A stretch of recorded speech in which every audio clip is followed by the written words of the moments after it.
Live from Orlando, Florida, you're now listening to the OZone Podcast, the voice of Orlando Magic fans. Join us every week for a unique fan perspective on all of the latest Magic news and updates. The show starts now. Welcome back to another episode of the OZone Podcast, the voice of Magic fans. In the virtual studio today, we have Al, myself, Anthony, and we got special guests from Yahoo Sports, Real GM, Celtics blog, the front office show, a little bit of everything. Mr. Keith Smith, what's going on, sir? Hey guys, thanks for having me. I appreciate it. Hey, so we're super excited to have you on. I know that it's kind of out there. It wasn't confirmed, but I know as a fan, the first that I heard of the Orlando Magic and the NBA, of course, returning back to the NBA last season during the whole pandemic, and tying that in with Disney. I heard that from you.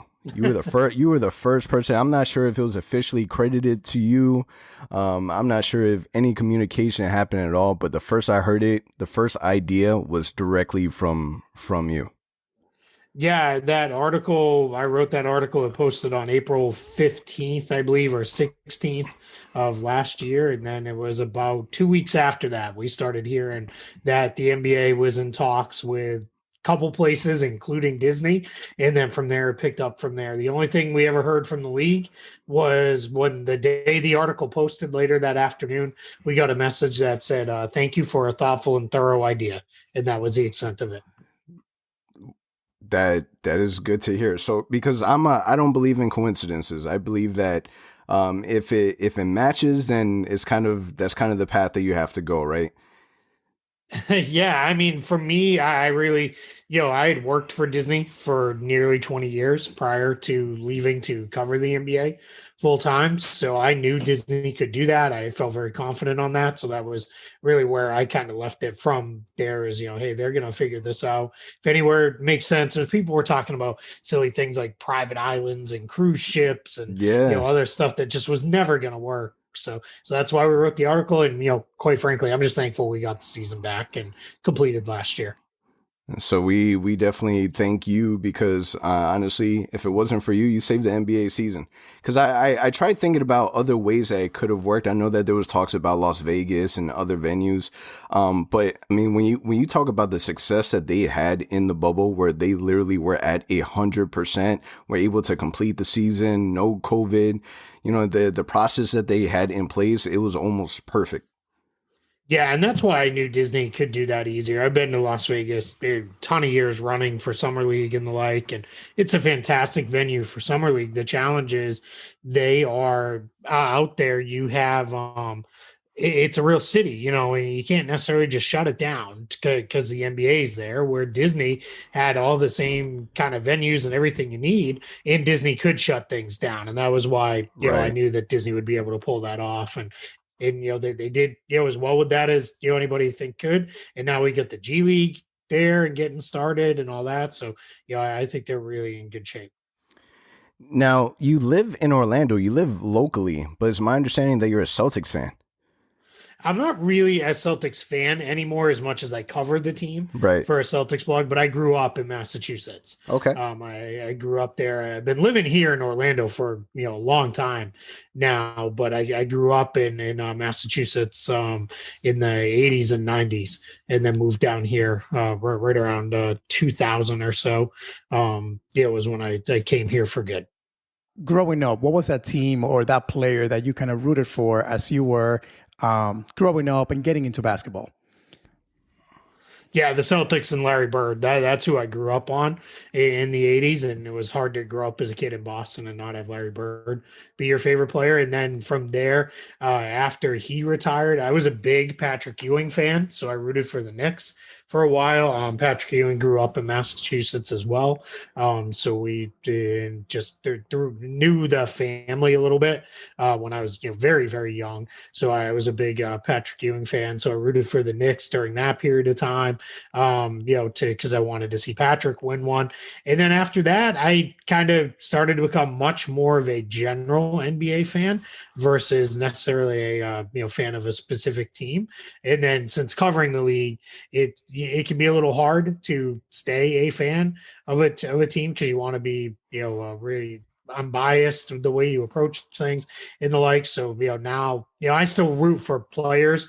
I was really pulling hard for the Magic to make the playoffs a couple of years ago because mostly selfish reasons. I wanted to cover playoff games in person right. in the Amway Center. So we got to do that so that they, so I let my selfish motivation sometimes creep in there.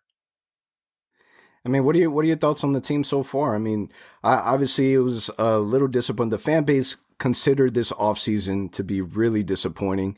We were expecting more. Truthfully, it kind of feels like that kind of goes for us almost the last 3-4 seasons. We want more to happen in the offseason. But a lot of other teams in the East got better. And we started off pretty strong. We even had people in the media kind of apologizing to the Orlando Magic. Hedrick Perkins was one of the main ones that says, I was so wrong about the Magic. We went on a 4-game winning streak and then injuries happened. From that type of perspective, I mean, is it what you expected? Were you kind of thinking that maybe we had a chance? I thought that they were going to be okay. I thought they could get by. We knew Jonathan Isaac wasn't going to play all year, right? We knew that the entire time. But I thought they'd be all right. I thought Markelle Fultz would step up and step forward, and he was showing signs of that before he got hurt. But yeah, then he got hurt. Fournier was out for a while with the back, and now Aaron Gordon's out. And I feel like every year there's one or two teams in each conference where kind of the wheels fall off and everything just falls apart, and it becomes a season that can't be salvaged. Often that's due to injury, and you kind of pass the point of no return with injuries, and that's kind of where I think the Magic are at now. I mean, they'll hang around the play-in race just because I have that much faith in Steve Clifford. I think Vooch is that good. I think the guys that they have are doing stuff, but I kind of look at it and say that's not really where you want to be, though, right? And if it is take a step back now to take many steps forward in the future, I think that's the direction to go. And this year's just kind of a very different kind of year with everything that's going on, and I think this year sets up kind of perfectly to do that. But yeah, I thought they were going to have a good year. I thought they'd be right there to be a playoff team again, and now I think things have just changed enough that we're not going to get there. So you think, Heath, that even through all the injuries that the team is facing right now, you still see them kind of getting close to the playing playoffs, maybe even not having Gordon now for almost a month? Yeah, play in, not playoffs. I think pretty big difference, right? To be a sure playoff team, you got to get to 6. They're not going to get that high. So I think, but the play in, and that more says more about the teams in the East that are around that area, I think, than it necessarily does the Magic. And I think, Cleveland, New York, Chicago, Charlotte, they're even with the injuries, assuming Gordon is not out for, 3 months or anything, it doesn't turn into one of those kind of things. And then I think they're on an even playing field with those teams. But, I look at it and just kind of say, all right, after 2 years of playoff appearances, is really fighting for 10 what you want to do? That doesn't seem to be the direction I think they would really want to go in. I mean, no Jonathan Isaac, no Markelle Fultz, injuries left and right. There's reports saying that we might get Aminu back next week. Is taking a step back the way to go? I mean, obviously our front office, they're very adamant about not utilizing the word tanking as most front offices.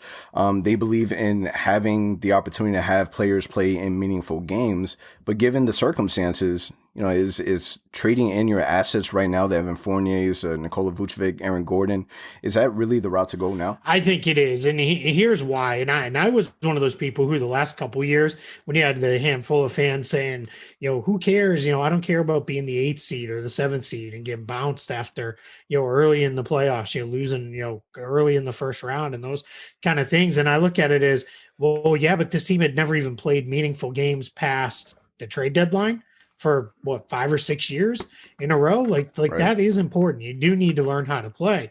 But now I look at it, circumstances have changed. And when I look at the group now, I start to think, well, what is the ceiling of this group? So let's say you bring everybody back, you keep everybody, you bring everybody back next year.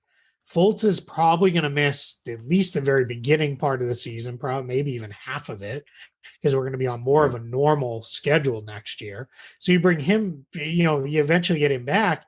What's your ceiling then? Sixth? That's where it starts to look for me like if that's where you're at, that's not enough. Had everybody stayed healthy and they'd continue to progress, maybe this year would have been a 4, 5, 6 season. And then you could really start to say, all right, now we got something here. Now we're building around this. But, there's no guarantee Evan Fournier is going to return, right? He's a free agent after the season. When I look at Fournier, I think this is a guy he's at that point in his career where it's kind of, all right, I've put up numbers. I've made a decent amount of money. I probably want to win. There's going to be a lot of money available this summer and not a lot of players suspended on. So he's probably going to get paid. I don't know that it's the right thing for the Magic to lock into a long-term deal with him, just where the roster is at today. So I think what you're looking at now is you can take I'm not going to say tank and bottom out. If that's the end result, so be it. It's not the worst year in the world. I know the Magic are one of the few teams letting fans in the building, but it's so few. It's not like you're going to lose so many ticket sales because the team stinks. And then this is a great draft class, right? So you would love to be in the mix to get one of those players. Now, here's where I know Magic fans are going to say, we never pick higher than 5th. Or if it's a 5-player draft, we pick 6. If it's a 10-player draft, we pick 11th, right? Just, it seems the way how it goes. And I always kind of go back, well, maybe you're a little young, but there was a point in time where they had the number 1 pick 2 years in a row, and then they got it again, later. So, when I kind of look at it though, I think this would be a good year to, really take that step back. And then what you're looking at going into next year is Cole Anthony and Chuma Okeke got all the minutes they could handle. So good development year for them. Isaac back, Fultz back at some point. Whatever you got in return for the veterans on the team in trade, plus probably whoever you draft very high in this, good deep draft, plus, additional draft capital coming forward down the line. That's not the end of the world, because that is now something you can build around. Also, you're going to clean up your cap sheet considerably going forward. So I that's where I've looked at it and said, as long as it's the right kind of moves, I'm all for, starting to move on. As much as I love these guys and I love, that they were able to finally break through as a group to get to the playoffs, I think we've hit a point where where are you going from here? Because I don't know that it's going to be a true title contender. And at that point, it's all right, we gave this thing a good run. We've gone as far as we can. Now it's time to make some changes. Yeah, and you briefly touched upon Cole Anthony, who again has kind of stepped in there and replaced Markelle and done his best to do what he can, being thrown into, again, no training camp, really no summer league, and now kind of running the team all of a sudden. What are your thoughts on him so far this season, and how much better do you think he can get as the season progresses? Yeah, I like him. It's a roller coaster. All rookie point guards are. He's going to have those games where he has 20 points and 10 assists, and then the next night he might have 10 points and 9 turnovers. And those things are going to happen. But I love he competes. He plays really hard every single minute he's out there. He's not afraid of anybody. He's not afraid of the moment. When I talked to scouts before, there were a lot of scouts who said, that kid's way better than he looked at North Carolina, because that North Carolina team was a mess. And just, there was no spacing. They didn't run good stuff. It was just one of those down years for one of the, better programs in college basketball. And a lot of people said, don't judge him on that. We got to, really project what he's going to be in the NBA. And a lot of people said, I think it'll be good. The question was he going to play enough in Orlando because of Fultz being there? And I think, Steve Clifford had good plans, and we're starting to see just a little bit of the two of them playing together, because I think Fultz size allows you to do that. So I really like him. I'm high on him. There's things he needs to work on for sure. He's got to be a little bit better with the ball. There's times when I'd like to see him be a better playmaker for others. Right now, he's very much a scorer, but those are all things with young point guards, and I think he'll get there. And it's, that's one of the blessings now, is he's going to get all the minutes he can handle the rest of the way this season. So you just kind of make the best of it and see where it turns out, and hopefully it turns into a good thing long term. Yeah, the way I viewed it was a blessing in disguise. As much as you wouldn't want any of your players to get hurt, the reality is, in my opinion, without Jonathan Isaac is our ceiling. And without him, the Magic won't see that without him. So the way I view it is Cole Anthony, he gets the experience, and then next season, year 2, He's going to be even that much more developed, that much more comfortable. Hopefully the game slows down even more for him. And one of the things that I guess is kind of awesome for him is that he ended up going to a team where he has a player where he feels comfortable with and kind of help with the transition of Mo Bamba. Now, Mo Bamba's situation is a little weird. It's a little unorthodox. From your perspective, how do you view their situation? Because you hear something from Mo Bamba and then you hear something from Coach Cliff, and they're on opposite ends. Yeah, I think now we're finally getting a little more clarity on that in the last few days, where I think now we're starting to understand it's more about on court than anything off court. Because for a long time, they were being cautious with him, which that was 100% the right thing to do. Right? We still are struggling to understand, a lot of the long term lasting effects of COVID and the like. But then, as you kind of were referencing, Mo was saying, but I'm ready. I feel good. I can play. I've passed every test. I want to get out there and do those things. And I kind of look at it as, maybe he wasn't ready to play 40 minutes, but either he can either play or he can't. If he can't play, then don't play him. Don't give him 2 minutes at the end of a blowout.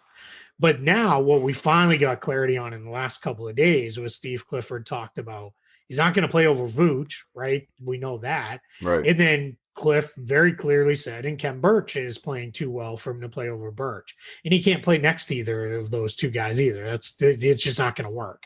You're going to struggle too much, I think, to create a good offense. The team already has a hard enough time creating offense as it is. You're not going to make it even harder on yourself with two bigs. So that's where I think he's now. Right now, he's the third center in a rotation that doesn't allow for three centers to play.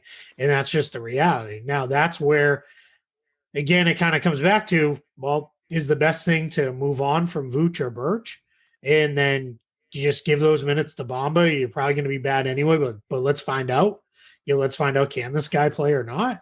But as long as they're in compete mode and they're still trying to win as many games as they can, he's probably not going to play very much. You're probably going to see, him on the bench. And then if there's a game where there's foul trouble, that might be the night where he plays 10, 15 minutes. But other than that, it's, going to be a handful of minutes here and there at the end of blowouts.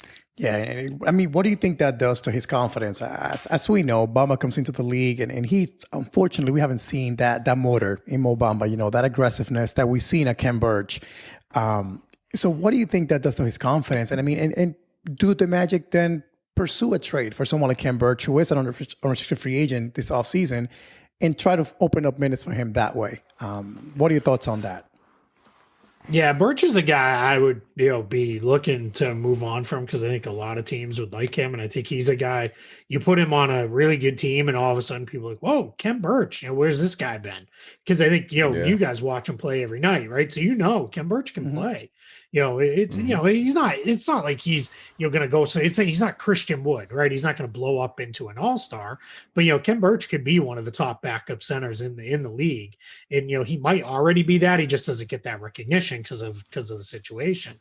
So so if you moved on from him, you're not going to get anything super great there, but maybe a young player, maybe a couple second-round picks, something like that. And I think that that also has the added benefit of opening up those minutes for Bamba. Now, my question on his confidence is, I would hope he would look at this as, all right, you don't think I can play? I'm going to show you. And then his opportunity is go out there and, pardon my French, but bust the ass of Vooch and Birch every single practice, right? Make them look bad. Make Clifford play you. And Steve Clifford is the kind of guy who, if you earn it in practice, you're going to play. That's how, that's how Birch initially earned his minutes, was because he was doing that. That's how Wes Iwundu earned minutes over the last couple of years, because he was going at guys so hard in practice. So he'll play guys if they can earn those minutes. I just think there's always been that question of Bamba is, how much does he love the game? Does he really want to be that guy? And this, to me, sadly, has written all over it. Another one of those guys where it's not going to happen here, and then he's going to go somewhere else. And then we'll either see the next place he'll finally blossom and he'll figure it out, or he'll be like a Jahlil Okafor, where just because he's 7 feet tall and kind of athletic and looks like a player, he'll be in the league for 7 or 8 years, but never really does much, on any kind of good team. Yeah, as a fan, it's frustrating because you look at a player like Ken Burch, he's obviously playing way better than anyone has expected, right? Kind of came out of nowhere. But I view it as, okay, Ken kind of earned the second string center position. And then you would expect for any player, especially if you're in the NBA, because you don't just get there out of pure luck. Sometimes you need more luck, more talent, you need a little bit of everything. I expected it as he was going to take it as an opportunity. This guy he's not going to take the minutes over me. I'm going to go out there. I'm going to take it myself. I just feel like we haven't seen that. I guess the perception of him is that he has a low motor. And there was interviews that, Cole Anthony had with Terrence Ross on his podcast where they kind of talked about a situation where he kind of fell asleep his rookie season, missed a practice or whatever case may be. So a lot of the speculation is the low motor. I mean, can a player like that really turn it around this situation? Because the way that it seems, I'm not sure if you've noticed, but even on the stories that he posts, there's a lot of subliminal messages about people doubting him and not believing in him. Can he kind of climb out of that? Is that a possibility? I mean, he can, but my thing is don't post it on, Instagram or Twitter. Do it. Show it in practice, show it, in the court, and that's the other thing that bothers me. I would look at it as you see all around the league. There are guys, I don't know how much you guys follow the league as a whole, but there's a guy in the Timberwolves right now, Jared Vanderbilt, who did not play in his first couple of years in the league at all. What he finally did was he, kept going hard. And the Nuggets, when he was there, would talk about, this guy plays so hard. We just don't have any minutes because we've got this deep front court and all this stuff. Finally got his chance in Minnesota. And you know what he's done? He's busted his ass every single game when you see him out there. And how it started was when he was getting 5 minutes at the end of a blowout. He was always showing up. He was doing something. And I see Mo gets in there at the end of these blowouts. And there's sometimes where he's just kind of out there. He's going up and down, and it's like, hey, man, go demand the ball. Go make plays. Go block some shots. Send one into the 10th row. Because who cares, right? It's the end of a blowout. It doesn't, you don't need to control a block, but do something that's going to show up and get people like, all right, there it is, because he's shown those little flashes. And I think he's got some good skills. My question is, does he want it enough? And there's nothing more frustrating than, these guys who post over and over again about how bad they want it. They just need a chance. And then it's like, man, then take advantage when you get that chance. And that's the question I kind of have with him is he going to, take advantage of that when he finally does get that opportunity? Because so far it's been any opportunity he's gotten is really because he was a high draft pick and you feel like you have to give it to him. Yeah, I mean, it's unfortunate. I think, again, that the Magic fan base, Twitter, Magic fan base especially, they're dying to see this guy play. And especially because we didn't get a chance to see him play at the bubble. We didn't get a chance to really see him play early in the season due to COVID issues that he was still dealing with. And now it's like, hey, he's finally healthy. We want to get him out there on the court and see what he's got, because we know he's got potential. We know, his wingspan alone, his three-point shooting are things that get us excited. But I think if the losing continues, the Magic may be forced to say, hey, let's see what he's got before it's too late. But at this point, like you mentioned, the team is still trying to win. The team's still trying to find ways to salvage the season. And unfortunately, it's a season where there's not a lot of practice time either. Clifford doesn't have those, 2 times a week where they can just run full practice and see what Mo can do. So it's a tough situation. But kind of transitioning here to trade season. So we're about a month and a half away from the trade deadline. We talked about the Magic. They're kind of up in the air right now as to what the future may be. One guy you mentioned, Evan Fournier, that's one of the most bipolar players in our roster. Some people love him. Some people, unfortunately, don't like him in our roster. What do you think the Magic eventually end up doing with him? He's a free agent at the end of the season. Do you see the Magic moving on from him, or what are your thoughts on him and the future with the Magic? Yeah, I think Evan Fournier, almost regardless of if you're trying to be competitive or not, you need to your conversation today needs to be, are we re-signing him at the end of the year? And what's our walk-away point? Because every team has a walk-away point, right? If some team wants to throw him a max, then see you, Evan, good luck. Thanks for all you've done. But you have to have your walk-away number and know. And if it's so low that you're going to lose him, trade him now. Even if you only get a late first-round pick or 2 seconds or a young flyer player, it's better than watching him walk for nothing. And now that's what I worry about with Fournier is, are you going to hang on to him so long that you kind of chase this dream of being in the play-in or making it into the actual playoffs, that then it doesn't happen, and now you've kept him, and then he walks for nothing. You have nothing to show for his time here. So I would rather see them move on from him now. He's become a good player, in his time here in Orlando, and it's very clear when he doesn't play how much they miss him, because he's one of the only guys who can regularly create a good look for himself on the offense, especially off the dribble. So they will miss him. But my thing is, all right, so you miss him, and what? Instead of scoring 102 points, you score 96 points. Who cares? It doesn't matter. You're not going to win the game anyway. So move on. Get a younger player in there. I think it would be easier if they had a younger wing that could just step right in for him. They don't really have that, but just give those minutes to Dwayne Bacon, up Ross's playing time a little bit more. When MCW gets back, you play him some more. Maybe you could get a younger guy in return for Fournier and go forward. I think, and the good thing is this year, because of the play-in, there's not going to be a lot of sellers like there normally is, right? Normally we've got, teams that are 11th and lower by the trade deadline kind of know we're probably out of it. And so we've got, 6, 7, 8, 9, 10 sellers total in the league. I think this year, we may only have 4 or 5. So it's going to be a seller's market. You're going to be able to demand more because there's going to be so many buyers out there. So I think if you're the Magic, you could get ahead of that and really say, hey, we can get a lot for these guys right now. And that might be the better direction. Again, that all kind of goes to that theme of take a little step back now to take bigger steps forward later. Man, it's a little risky now waiting or holding on to Evan Fournier for as long as you have. I mean, there could be a possibility where they don't like anything on the market, or you're not getting back the return that you would like for an Evan Fournier, and then you really do lose them for nothing. The main core of Aaron Gordon, Nikola Vucevic, Evan Fournier, these are players from the Rob Hennigan era, and they kind of still trickled their way through this era that we have in our front office. And we know that our front office are very conservative, and it kind of feels like, these players have been in the talks of rumors for every single trade deadline, at least in the last 3 to 4 years. So my question is, do we overvalue those players?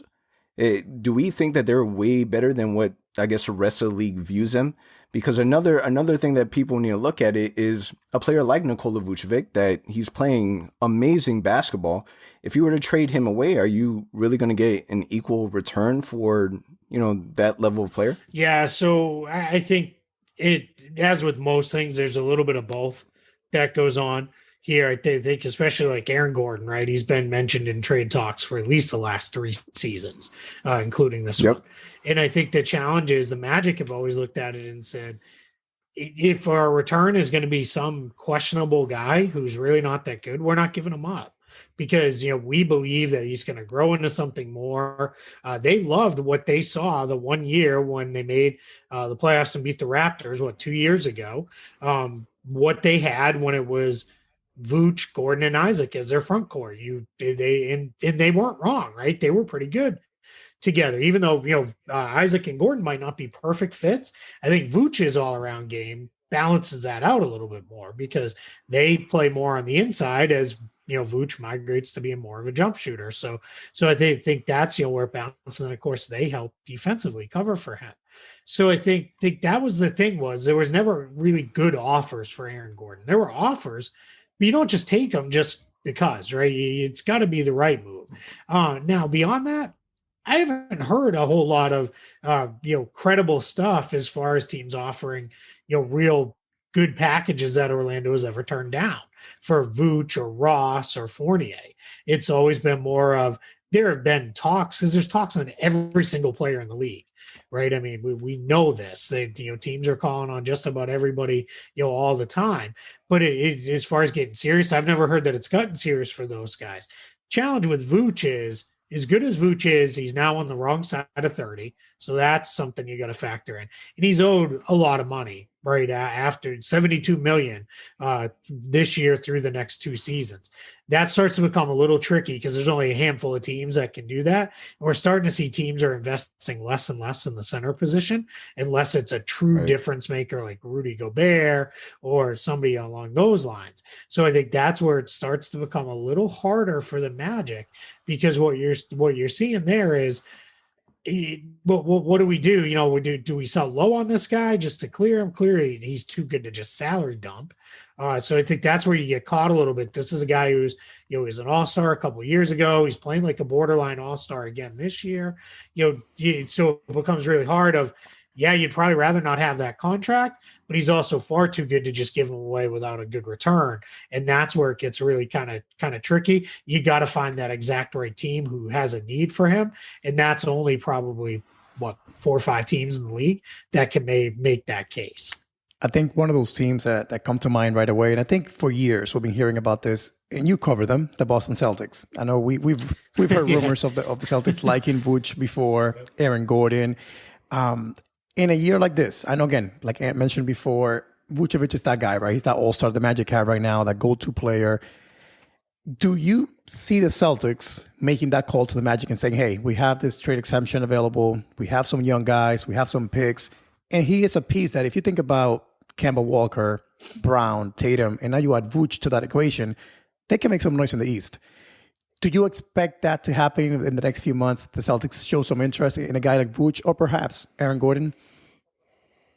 Yeah, I think they certainly will. I think Vuce, Gordon, Ross, Fournier, I think they probably in that order, they'll show interest in all of them because they all can fit in and fill a need, various needs for the Celtics. And I think Vuce and Gordon make sense because Boston doesn't have the ability to add players except via the trade exception. They're just going to be very limited in resources because Brown's on a near max extension, Tatum's max extension kicks in next year. Kemba Walker's now got a couple years left on a max deal, so it's going to be a little bit before they have any kind of cap space flexibility wise. So you're really looking at it as, all right, well, we can acquire guys. So I think that's where it becomes important that player is at least a couple years under contract so that you're able to really kind of hone in and get those guys and keep them longer term versus, that's why I don't think Fournier really fits for the Celtics because that would be a 1 year kind of thing. He's also not a perfect fit. They could use a wing, but I don't know that he's necessarily the wing that they need. I think Ross would be a better fit for what they need, right now. But yeah, there's a lot of stuff there match-wise because Boston could also send, they have all their own first-round picks, and they could also send things like, Romeo Langford, Grant Williams, Robert Williams, younger guys who could be at least kind of interesting to Orlando, where, if you send those guys and some picks, all of a sudden now we're maybe got something that could match up there. I mean, so where do the Magic go from here? So obviously they have options, and it's either you trade away your pieces and you develop your young talent, or you still kind of try to fight it out with the roster that you have. We have players coming back, mentioned earlier, Aminu, we're hoping MCW comes back. So there is a possibility to kind of fight and play in that play-in tournament. But if we're using history as any example, the last 2 seasons, we made it to the 8th spot and we won game 1. And then that's about it.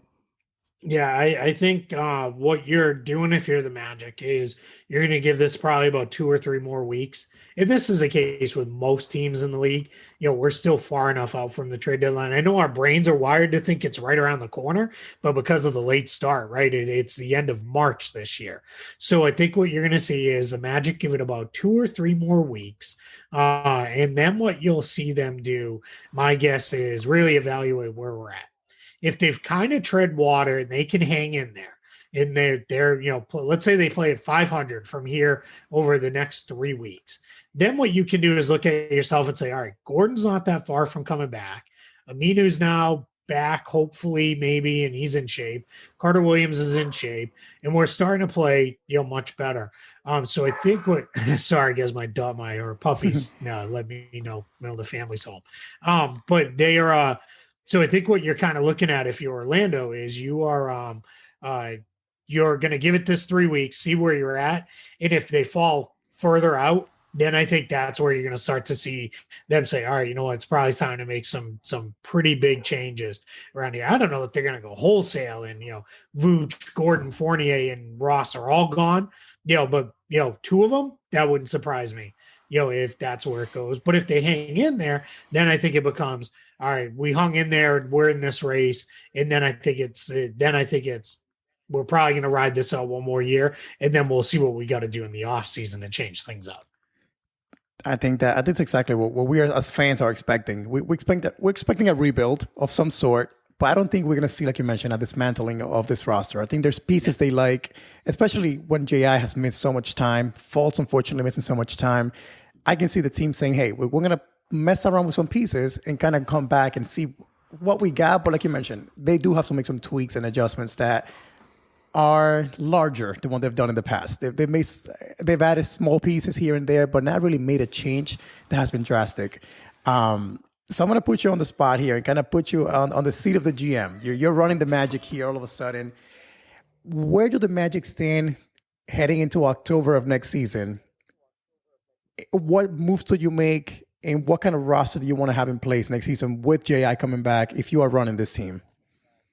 I was running this team, I would I'd see what I can do, and if I can get good deals for the kind of 4 veteran guys, I move them all out. I try to take back very little salary that's going to be on the books past the next year or two, and then that kind of leaves me with Fultz, Isaac, Anthony, and Okiki, and then whatever young players I get back in the trades and draft picks, and that's how I'm building it going forward with a ton of cap space, because they got Fultz and Isaac on pretty good extensions. Assuming they can get healthy and play. Injury discounts. Yeah, exactly. Then you're in pretty good shape there. When you have those guys kind of on undervalued deals, that makes it easier to build out the rest of the roster. I mean, that's how they got to this point kind of in the first place, right? That was they guys on undervalued deals for so long. So I think that's the direction I know that's the direction I would take. And then you also are going to get a really good draft pick this year. Maybe you get lucky and you get like a Cade Cunningham or something like that. Now all of a sudden it's like, whoa, now we really got something here, right? We got, Anthony Fultz in the backcourt. We got, Cunningham and Isaac, and, maybe Mo Bamba shows something enough. And we got Chumo Kiki, and, that we're really building something here that we can really feel good about moving forward. That's the direction I would take, because I just see, even if you do run it back, and let's say Isaac comes back and he's healthy, he's going to have to be defensive player of the year level. And great, Fultz is going to have to come back and look absolutely amazing. Anthony Okiki, you're going to have to take big steps forward, because the other thing with guys like Fournier and Vooch, and probably Ross to some extent, probably less because his game should age fairly well, those guys are going to start to drop off. It's not going to be huge. I don't think they're going to fall to be bad players, but you're going to start to see them drop off, and the young guys are going to have to. So as they're kind of going from here to here, and I'm making this will play real well for people listening to this, because I'm making hand gestures. But they're going to have to go from way up here to down here. While the young players, they can't go from down here to kind of the middle. They've got to go here to get the team, better. So that's the challenge, right? Is you're going to need more out of the young guys, and I think they can make up for what the older guys will drop off. And that, for me, says then it's time to move. And you can do this almost as a soft reset versus a rebuild. You don't have to bottom out, because you've got Fultz, you've got Isaac, you've got Anthony, you've got Okiki. Maybe Bamba becomes something. If you have that, that's already 5 guys there that are pretty good, that you can really say, yeah, these are guys we can do some stuff around, and then ton of cap flexibility. That's the direction I would be going in. Yeah, in the beginning of the season, Jeff Wellman, he had an interview with Josh Robbins where he didn't rule out the possibility of there being some type of reset. He didn't say, no, that's not happening. I love our players, which is it's a different tone than what he had previously. Yep. So last question for you. If we're looking at Terrence Ross, Nikola Vucevic, Evan Fournier, Aaron Gordon, who survives out of that 4? Who is still remaining realistically on the roster? Because you had mentioned earlier that you definitely see at least 2 of them getting moved. But between the 4, who's at least salvageable? Yeah, I think Fournier is the most likely to be moved, because he's at that expiring deal. After that, I go back and forth on the other 3, because I think they all have. Vooch is the best player of the 3, but he's got the biggest contract. Gordon is the next best player, but he's not a great fit everywhere. Ross is a great fit everywhere, but he's got the kind of contract where the Magic might say, well, we'll just stick with him and keep him because he could be good around, with younger guys, just because, again, what his role is as kind of that super sub, come in and, shoot and score and all those things. So I think it's really hard. So Fournier is the most likely. I'll say that Ross is the most likely to kind of survive it. That's a weird way to put it. No, I'm going to change my mind too. I'm going to say Gordon is the one who's most likely to stay, because I think Vucevic will return the biggest package, and I think they'll have no shortage of suitors for Ross because he's on a good contract, and teams are always looking for shooting off the bench. Good teams are always looking for that, so I think they could move him pretty easily and get something good. So I'll say it's Gordon. Just the injuries combined with he's a kind of weird fit that doesn't fit on every single team in the league. So I think he's the guy who's probably most likely to be back, which is a little weird because he's probably the guy who most could benefit from doing something different, somewhere else. Yeah, because the fear has always been with Aaron Gordon, every year is kind of another year of age that you're adding onto it, and he's a player that relies so much on his athleticism that if you kind of lose that step, especially with even the injuries and the bumps and bruises that you get without the season, that's his main play. That's where he's most effective on the court, is being able to use his agility and being able to play above. And the Magic fans I talk to, I know the fear is we don't want Aaron Gordon to be the next Victor Oladipo and Tobias Harris, right. And he goes somewhere else and he blows up, and now all of a sudden this guy's an all-star, and that. Now, what I will say on that is every team has that kind of history. Nobody's ever moved on from guys, and they never turn into anything else anywhere. I think it's just what's happened with the Magic in the past is Harris and Oladipo they gave up on a little too early. Where I think Gordon, we're in year 7 now. You've given this a pretty good run. This is not a Victor Oladipo after year 2 or whatever it was. This is not Tobias Harris just as he was kind of coming into his own. That's not what this situation is. This is, you've given this a run. You've done everything you could. If he goes somewhere and he turns into an all-star, it's not like you're losing him and he's going to turn into a multi-time all-star. Exactly. And at this point, I think 7 years, or at least 6+ years, 6.5 years. If he gets traded this year, you've done everything you could. And I say that as somebody who loves AG, and I think he's been miscast because he's played too much of his career in Orlando as a number 2.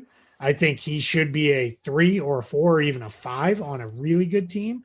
Not positionally wise, but in terms of pecking order, his best player. And I think that'll show up. That's where, if he could be a Harrison Barnes type of guy on a really good team, all of a sudden everybody's gonna be like, oh, Aaron Gordon, huh?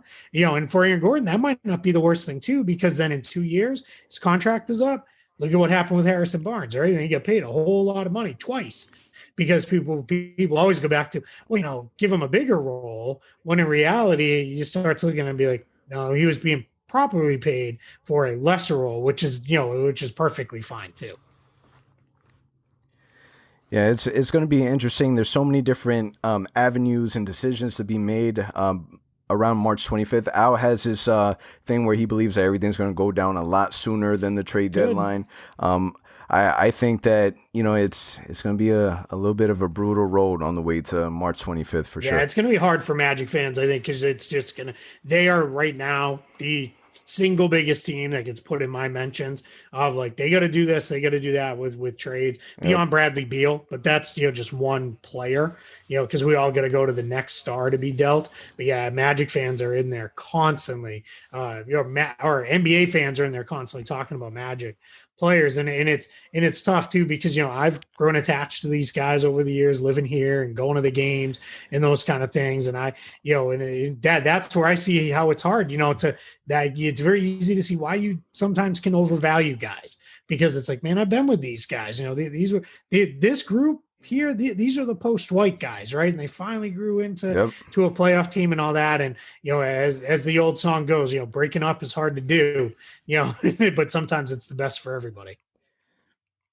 Yeah, it's gonna be hard because even watching DJ Augustine, I was such a big DJ fan, and seeing him dress up in his Milwaukee gear and kind of playing against him was a little hard to watch. So I can only imagine, maybe not so much with a player like Evan Fournier, but Nikola Vucevic is someone that we've seen really grown from being a kid to being the man that he is now. So it's gonna be fun to watch. It's gonna be fun to be able to see the outcome from everything. Yeah, one of the more interesting teams in the league, I think, leading up to the deadline, which is a little weird because they're generally not all that interesting on a league wide standing.